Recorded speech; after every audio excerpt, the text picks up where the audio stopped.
Dahil tiwala ako sa ABS-CBN News. Ang mas pinagkakatiwalaan ng mas maraming Pilipino. ABS-CBN News and Current Affairs. Sa ulo ng mga nagbabagang balita.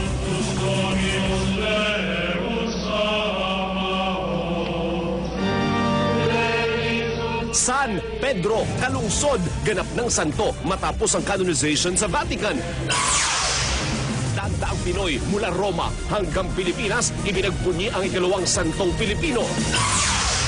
Aktor na si Matt Evans, kulong matapos ireklamo ng pananakit ng kinakasama. AJ Bazooka Banal, knockout sa kalabang Thai boxer.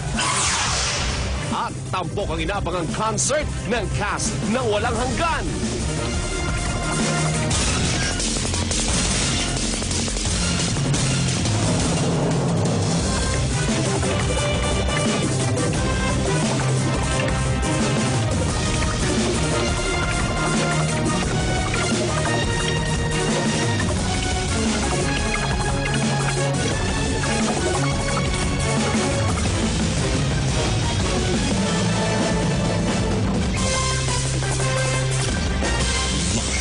Mula sa ABS-CBN Manila, ito ang TV Patrol Weekend! Magandang gabi, Pilipinas. Kami ang mga patrol ng Pilipino. Nagbabalita at naglilingkod sa inyo saan man sa mundo.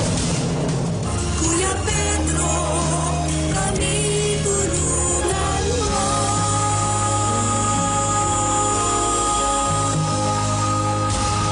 Hinirang ng santo ng Simbahang Katolika si San Pedro Kalungsod at anim pang iba. Ginanap ang canonization ceremony sa Roma na dinaluhan ng libo-libong deboto mula sa iba't ibang panig ng mundo. At live mula sa Vatican City, nagpapatuloy